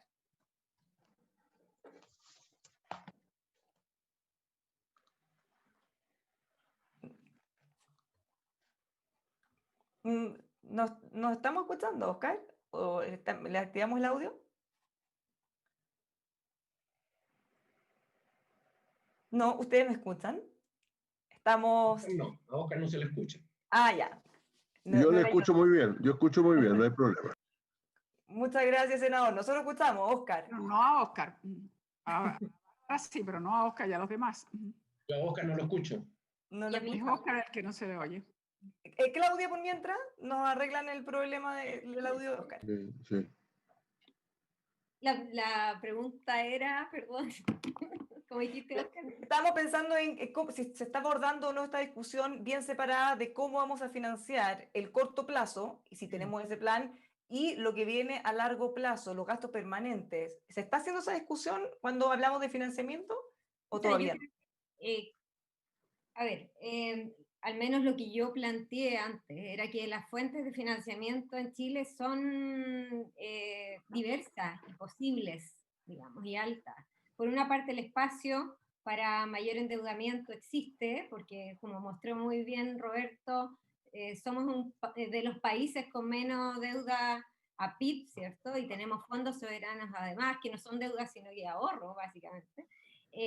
Y por otra parte, tenemos también el espacio para aumentar el gasto público usando unas reformas tributarias que sea progresiva, porque hay sectores que sí se están beneficiando de esta transformación y otros que no. Pero yo diría que espacio tenemos y no hay justificación para postergar la inversión que necesitamos hoy día por razones de falta de recursos. Yo creo que sí es importante, en todo caso, que esos recursos no sigan viniendo de los propios trabajadores, porque en este momento efectivamente la crisis la están pagando ellos con esta, claro, política lamentablemente social que sí ponía un gran foco en lo que individualmente cada individuo pueda hacer, digamos, durante su época activa para protegerse a sí mismo. Igual eso debería cambiar también, y ese era mi otro planteamiento, que es que en el futuro deberíamos tener espacios de fondos de solidaridad donde puedan acceder todas las personas, tanto los trabajadores como los jubilados, como las mismas familias de los trabajadores más informales, porque el mundo del trabajo también se está transformando. Ahora, por otra parte, la discusión constitucional efectivamente es una oportunidad para poder acordar reglas sobre las cuales, democráticas, básicamente, ese es mi planteamiento, como en la Constitución no se diseña la política pública, la Constitución lo que hace es distribuir las reglas bajo las cuales se toman las decisiones de política pública y luego se diseñan. Y entonces es importante que esa Constitución distribuya el poder de manera distinta y democratice la toma de decisiones, ¿cierto? Cambie, por ejemplo, el tema del presidencialismo extremo que tenemos, ¿cierto? Cambie eso y también libere, entre comillas, a la política pública y no lo restrinja a unas ideas sobre las políticas sociales de los años 80. Esas son las dos cosas que hace la Constitución. Sin embargo, por ejemplo, ha habido cambios que no son consistentes con esas ideas. Por ejemplo, el mismo seguro de cesantía, el Fondo Solidario del Seguro de Cesantía es un fondo de reparto que se alimenta con recursos del Estado y de los empleadores para financiar tasas de reemplazo que tienen garantías, digamos. Y por lo tanto ahí se hizo una política pública bajo las actuales normas constitucionales que tiene otro sentido. Y yo diría que dada la urgencia hoy día, hay una responsabilidad política de todos los sectores porque ya la ciudadanía se ha pronunciado. Entonces sería una como básicamente irresponsabilidad esperar esos cambios para poder hacer transformaciones importantes hoy día. Y lo otro que quería decir, porque este es los 5 minutos, hay quizás algunas cosas que quería agregar a mi planteamiento, y es que los indicadores para medir cada una de estas cosas también se está transformando. La idea de que el bienestar y el desarrollo se midan solo con la tasa de crecimiento de la economía, yo creo que es completamente insuficiente para poder valorar una transformación económica, porque eso va a requerir de cierto quizás caída o transformación de lo que realmente significa el crecimiento. Y entonces ayuda mucho tener una política económica que mire otros indicadores, que mire los temas distributivos, que mire los temas de contaminación medioambiental, que mire los temas de bienestar subjetivo, que valore las tareas de cuidado, por ejemplo, como lo hacen países como Nueva Zelanda, de hecho, y no solo el crecimiento. Y segundo, cuando me refiero a inversión pública, cuando nos referimos a inversión pública, la idea es que no sea solamente como inversión física, ¿sí? La idea es que haya una inversión en ciertas áreas que realmente no son tangibles, pero son sí muy valoradas, sobre todo hoy día, que es la ciencia, la tecnología, y la forma de producir distinta también, que tiene que ver con el tema medioambiental. Y también la equidad territorial, porque básicamente tenemos que hacer, y eso también no se ve en el promedio, digamos, que cada región, que cada territorio también se pueda ir desarrollando en sus áreas correspondientes. Muchas gracias. Ahora sí, Oscar, ¿te escuchamos? No, volvemos a no poder escuchar. Pero antes te escuchábamos perfecto. Vamos a ver si podemos corregir eso. Roberto, pensando en que para muchos economistas desde fuera también nos miran y pareciera que una reforma tributaria ya es inevitable para poder enfrentar todos los gastos. ¿Qué deberíamos hacer, aprovechando que estamos también junto a los senadores? ¿Cómo enfrentamos los gastos de corto plazo y los que vamos a tener que asumir en forma permanente? Claro, mira, yo pienso que, a ver, el corto plazo, yo realmente creo haber hecho un caso bastante fuerte de que tenemos realmente las posibilidades de hacer bastante más de lo que se ha hecho. No quiero minimizar lo que se ha hecho, pero se podría hacer bastante más. Y para el 2021, ciertamente que podemos tener un presupuesto que debería ser mucho más expansivo no actualmente. Ahora, para el mediano plazo, un tema que no hablamos acá es el tema de la concentración económica, que en este país es muy, muy compleja, muy extrema, no solo la económica, la cultural, la concentración en diversos aspectos, que hace que sea bastante complicado. El tema de capacitación, como mencioné anteriormente, inversión en capacitación. Yo llamo aquí capacitación es un tema para los trabajadores hoy día que están más complicados, pero innovación y desarrollo, un tema que desarrolló ampliamente Oscar en su presentación. Yo creo que es el tipo de cosas que puede ayudar tanto a salir de la crisis como a enfrentar este tema de concentración tan extrema para ir modificando eso. Por eso que yo insisto en que, si bien cuando yo digo que la inversión pública es lo que tiene que fuertemente salir adelante con mucha fuerza el próximo año, no es cualquiera, es aprovechar esta oportunidad para que esa inversión realmente vaya generando condiciones de mediano plazo. Ahora, respecto al tema del financiamiento, todo esto que yo planteé acá con mucha fuerza es más bien para el corto plazo. En el mediano plazo, yo creo que está ya súper estudiado que Chile necesita tener un nivel y una estructura tributaria distinta a la que tiene hoy día. Es un tema que lo hemos conversado varias veces, hemos tenido varias reformas tributarias, yo creo que se está dando una situación en que hay que, digamos, intensificar ese aspecto. Es fundamental ese tema. Pero también yo creo que tenemos una responsabilidad como país de analizar fuertemente, también muy seriamente, cómo se está gastando los recursos del sector público, cuán eficaz es el gasto del sector público, porque Chile es de los países donde hay menor diferencia en lo que se llama el índice de Gini, antes y después del gasto público. Entonces, tenemos ahí un desafío grande porque no está siendo un gasto redistributivo o lo suficientemente redistributivo. Entonces, tenemos un desafío tenemos que enfrentar el tema del gasto público, tenemos que ver el tema de las exenciones tributarias, que hay muchas también en Chile, muchas que yo creo que son con condiciones más históricas, otras de grupo de poder que se hacen muy difíciles de enfrentar, pero quizás hoy día, a propósito del tema constitucional, se genera un ambiente en que realmente deberíamos estar dispuestos a quizás enfrentarlo. El ministro de Hacienda también tiene ahí citó una comisión para analizar un trabajo fuerte que se ha hecho por parte de la OECD y el Fondo Monetario respecto al tema tributario. O sea, yo creo que se están dando las condiciones para, más allá de una reforma tributaria, un cambio radical del diseño de la estructura tributaria chilena, en estructura y en nivel. Eso es fundamental para el futuro, yo creo que eso es absolutamente fundamental, tenemos que enfrentarlo. no es una cosa para el superfuturo, yo creo que es una cosa que ya hay que empezar a discutirla el año 2021, no hay que esperar a la nueva constitución para eso. Pero esa es la fuente de financiamiento más sana, estructuralmente más sólida y también en términos redistributivos para enfrentar el futuro en Chile. Pero un punto más que quisiera hacer, simplemente que yo creo que cuando uno está pensando de nuevo, en que podemos aprovechar de esta crisis y si logramos generar un gasto mayor, por ejemplo, el tema de descentralización, regionalización, ¿ya?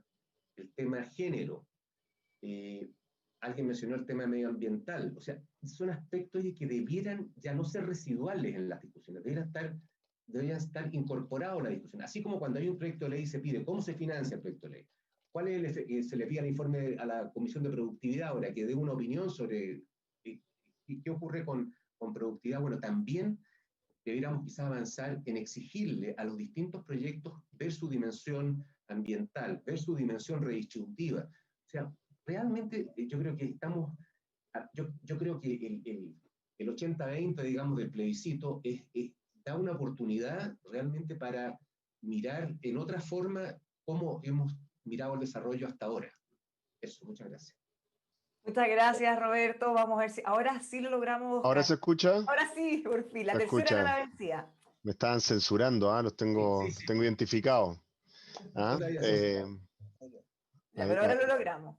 Hay varios viejos operadores del Partido Socialista presentes en esta llamada, entonces, quién sabe, habría que ver.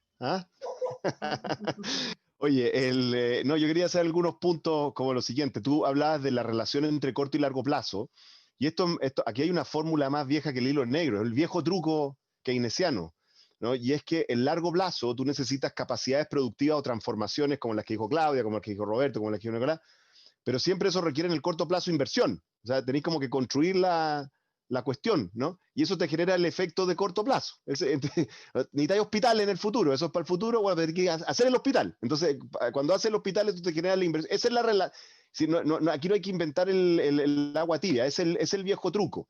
Y ahí tenemos un problema con el gobierno, porque efectivamente el gobierno no está viendo eso. El gobierno está viendo esto, y yo lo veo mucho en el lenguaje, y quería hacer un llamado a los senadores de oposición a intentar cambiar el lenguaje, porque a mí me preocupa cuando se habla de ayudas. Como que está esta cosa como del patrón que ayuda al pobre peón, digamos, ¿no? Y no estamos hablando de ayuda, no es ayuda, es inversión. Por ejemplo, déjenme darle un ejemplo.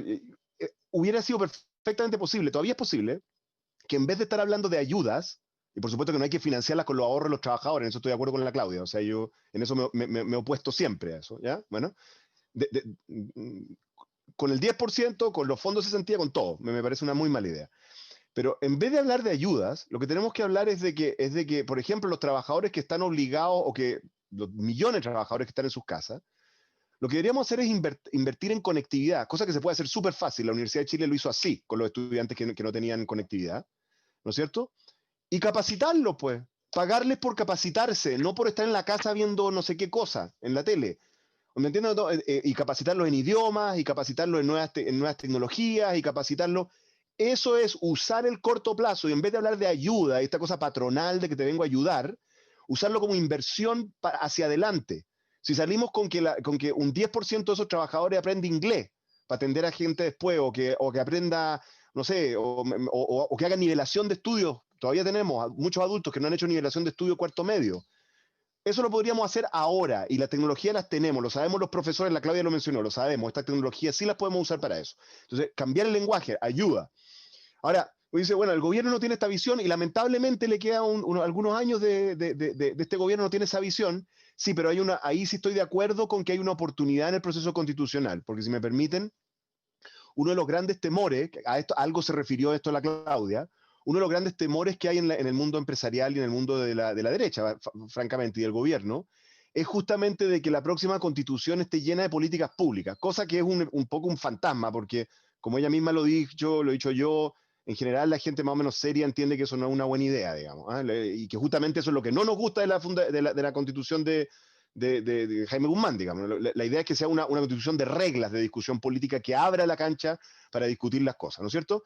Y las políticas públicas tienen que estar más bien en la política pública, en el ámbito de la política, en el Parlamento, etc. ¿no es cierto? Pero existe ese temor.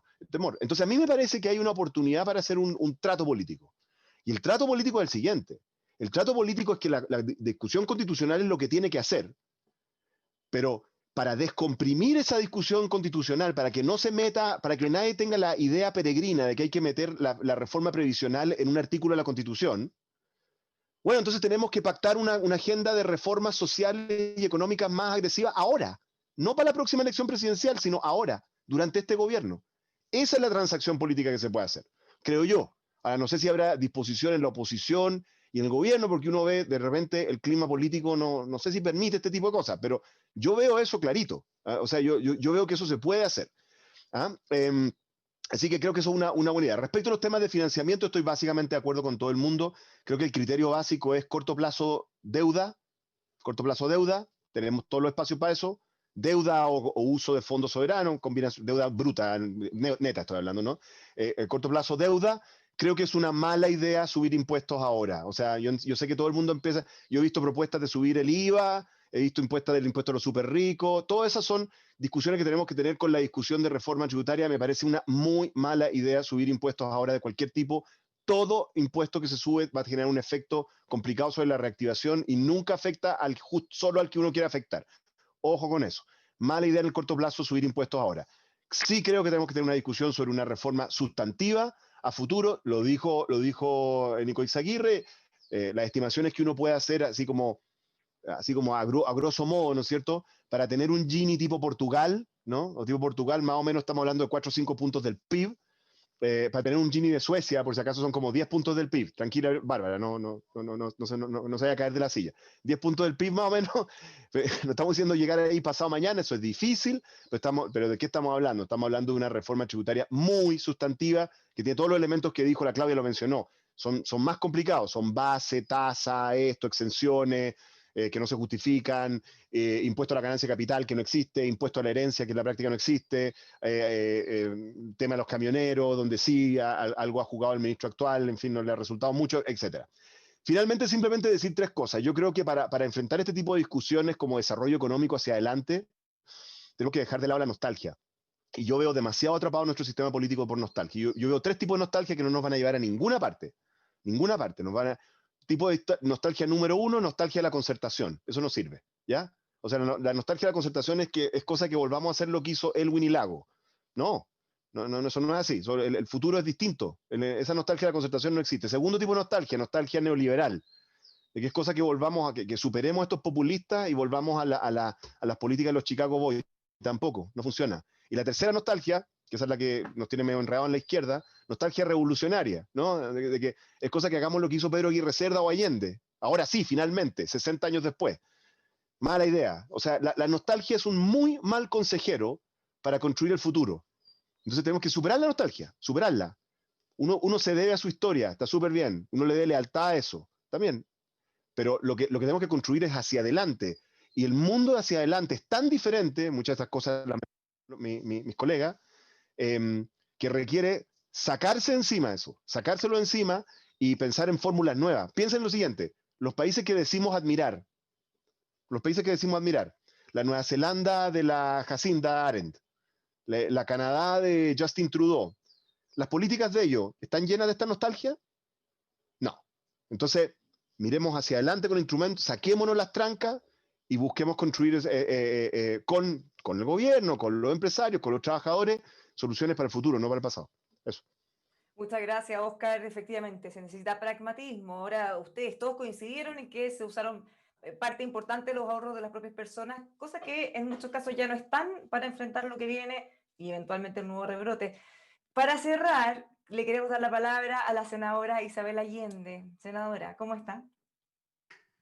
Hola, en primer lugar, felicitaciones por este seminario y muy agradecida la participación de cada uno de ustedes, de nuestros economistas, y Claudia, me parece súper importante. Mire, yo en realidad le corresponde a Carlos Monte, pero entiendo que Carlos está muy ocupado en una negociación muy compleja. Abrimos un paréntesis para decir de que la verdad es que estamos en una situación muy tensa con relación al presupuesto. Creemos justamente que no está bien enfocado y además de ser bastante opaco contra todo lo que ha dicho el gobierno, lo que nos genera muchos problemas, porque obviamente necesitamos ver cómo seguimos haciendo lo que ustedes todos han coincidido. Esta crisis no la pueden seguir pagando los trabajadores. Yo diría que para nosotros es muy fundamental tener más diálogos como estos, que nos ayuden para como oposición generar una mirada común, que no la hemos logrado en temas tan trascendentales como los que estamos hablando. ¿Cómo vamos a hacer la recuperación, la reactivación económica? Entonces, yo creo que es fundamental que ustedes nos ayuden con estas miradas, que hay bastante coincidencia por lo que uno ve. Entonces, realmente cuesta entender por qué no somos capaces nosotros, que estamos en el Parlamento y que somos dirigentes políticos, no lograr justamente esa mirada común para tener una sola voz que nos permita entonces ser mucho más creíble y tener mucho más fuerza a la hora de establecer negociaciones. Y esto se está notando porque en presupuesto hasta ahora hemos logrado por lo menos sí unos acuerdos que algo han permitido, pero igual la reacción del gobierno es muy fuerte. Y necesitamos urgentemente, porque lo que nosotros vemos con el presupuesto y con las políticas que siguen es que este gobierno mantiene un diseño a nuestro juicio equivocado. Lo dijimos del día 1, porque la crisis la están pagando los trabajadores. Nunca nos escuchó cuando dijimos una renta universal que permitiera dignamente sobrellevar la crisis. Nunca. Al contrario, fueron políticas fraccionadas, como sabemos, y bueno, insuficientes, tardías y todo lo que se ha dicho. Y bueno, hay temas demasiado importantes entonces, y por eso yo creo que nosotros tenemos que avanzar, porque aquí ustedes lo han dicho con claridad, hay espacio, falta ese impulso fiscal, pero además esta inversión no es cualquier cosa. A mí me gustó mucho más lo que dijo Oscar respecto a no hablemos más de ayuda. Creo que es tremendamente potente lo que ustedes han señalado. Por favor, hablemos de inversión en justamente en todo este capital humano, que además hoy día está sujeto a estos enormes desafíos porque los cambios por la robotización, las nuevas tecnologías, las brechas digitales se están demasiado notando en la educación, en los jóvenes, en los adultos, en todos lados. Entonces, yo solamente me corresponde, porque la verdad es que esto era parte de lo que debió haber cerrado Carlos Montes, es agradecerles, convocarlos para que sigamos dialogando, que nos ayuden a buscar esta posición común. Suena raro que lo digamos, pero ayuda desde el punto de vista que ustedes refuerzan los argumentos que nosotros podemos entregar. Hay necesidad de un espacio fiscal y hay cosas que ustedes han dicho que son muy interesantes, la del corto y largo plazo.